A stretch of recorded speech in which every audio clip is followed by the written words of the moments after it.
future YouTube family. My name is Danny and this is my very first YouTube video, and I'm so excited to start this journey with you guys. This is something that I have been wanting to do for a while now, and that is share my infertility story and journey with you guys. I follow a lot of different people on YouTube and, listen to everyone share their stories and give advice. And, I've been wanting to be a part of this community for a while now, so I'm finally going to start my journey. I would love for you guys to come along with me and join in and give me advice and prayers and counsel and whatever, and we can just share in this journey together. I also have Instagram and Twitter that I would love for you to follow me on those platforms as well, and also subscribe to this channel and support me on this journey. So, what is my journey? Well, I am going to be mainly talking about on my channel my struggles and my journey with PCOS, which is polycystic ovarian syndrome, and my husband and I's infertility journey. We have been struggling with infertility for 5 years now. We're actually embarking on a new fertility journey, and that is what I'm going to be sharing with you guys. And I would love to join this fertility PCOS community on YouTube, because there's tons of us out there that are struggling with the same kind of things, and we can share in each other's struggles and triumphs, and and really just be there for each other. If you want to hear about my story, then stay tuned. I have polycystic ovarian syndrome, which is PCOS. Now, some people call it PCOS. I don't really like that term for it, so I just call it PCOS. I was diagnosed with PCOS back in 2014, because that is when my husband and I realized that something wasn't right. We had been married for 2 years and still hadn't conceived a child on our own. And we didn't use any kind of contraception, no birth control, none of that kind of stuff. So we were kind of like, okay, maybe we should get checked out and kind of see what's going on.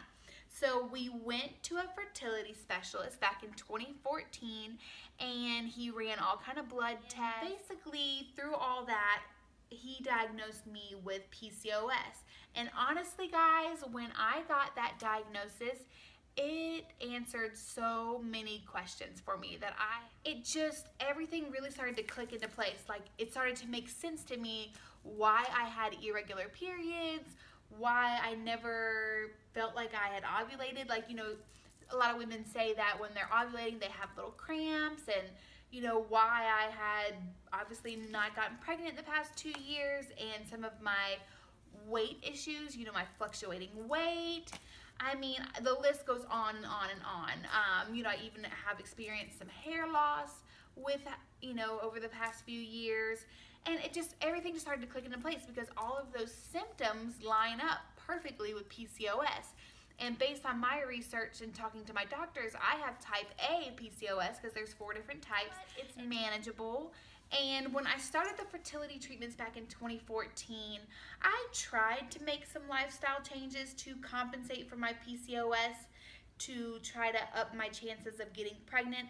But if I'm being honest with you guys, because I'm always going to be honest with you on this channel, I did not do everything I could have done during that time to really take better care of my body and, try to diminish some of the PCOS symptoms that I was having, because you can manage your PCOS naturally by cutting certain things out of your diet, and by obviously exercising and just taking better care of yourself and your body. And I really didn't do everything I could back then. We started the fertility treatments, like I said, back in 2014. Now, it got a little crazy when we started the fertility treatments, because my very first appointment back in 2014, the doctor did the vaginal ultrasound. And just during that ultrasound, he found a very large mass. At first, he thought it was my bladder. And he was like, hey, did you go to the restroom before we did the ultrasound like I asked you to and empty out your bladder? And I said, yeah, I don't have anything left in there. I got it all out. And he was like, that's weird because I see this really big mass and I don't know what it is. So from there, obviously that scared the heck out of me because at the time I was only 26 then. So I'm like, okay, I'm only 26 years old. What is this huge unknown mass? So they did an MRI, a scan of me where I had to sit in the tube for like 45 minutes and back. And based on the MRI, the doctor still had no idea what it was. So he called my primary gynecologist and she referred me to a gynecological oncologist. So it kind of made me feel like they were thinking it may have been cancerous, because honestly, it's just large mass right there over where my fallopian tube is on the mass. And it was like covering a bunch of stuff, so they couldn't really see what it was and what it was attached to, and they just had no idea. So I went to the oncologist, the gynecological oncologist specialist, and he looked at the scans and did his own scans and still could not figure out what it was. In all of his years of experience, he was like, I have no idea what it is. And the only way I'm going to find out what it is to actually surgically go in and put a scope inside and just take a look around. So guys, literally I'm a month into this fertility journey and I'm thinking, oh, okay, yay, we're gonna go through fertility treatments and try to have a baby, and then everything just goes and just like stops because now I have this unknown mass in my uterus area and no one knows what it is. So a month into the journey, I am already going under and going through a surgery to figure out what this is. The doctor did say, before the surgery that if it is what he thinks it is, which is like a tumor, that I may have to have, tubes, ovaries, everything removed, basically. And I was like, no, that is not an option because I'm only 26 and I still don't have a child. So you talk about being depressed and sad all the time. Like, I'm thinking in the back of my mind, I am literally going to lose my entire uterus and I'm not going to be able to have children and, none of that. So I'm going into this surgery thinking, okay, I don't know what's going to happen. And I could come out of this surgery and he could have taken all of my ovaries and my fallopian tubes and just did like a complete hysterectomy and I'll have nothing left. And he did warn me that. He said that if I get in there and I see that it's something severe that needs to be taken care of, he's like, I may go ahead and just do the surgery right then and there after I look around with the scope. So, honestly, a lot of crying, a lot of depression. But the day of the surgery, because I am a very spiritual person, I'm a Christian, and I gave it over to God because there was really nothing else I could do at that point. I was like, God, if this is your plan for Michael and I, and you don't want me to have children naturally, and if the doctor goes in there and he removes everything, then that's your plan, and I'm at peace with it. And I just have to accept it.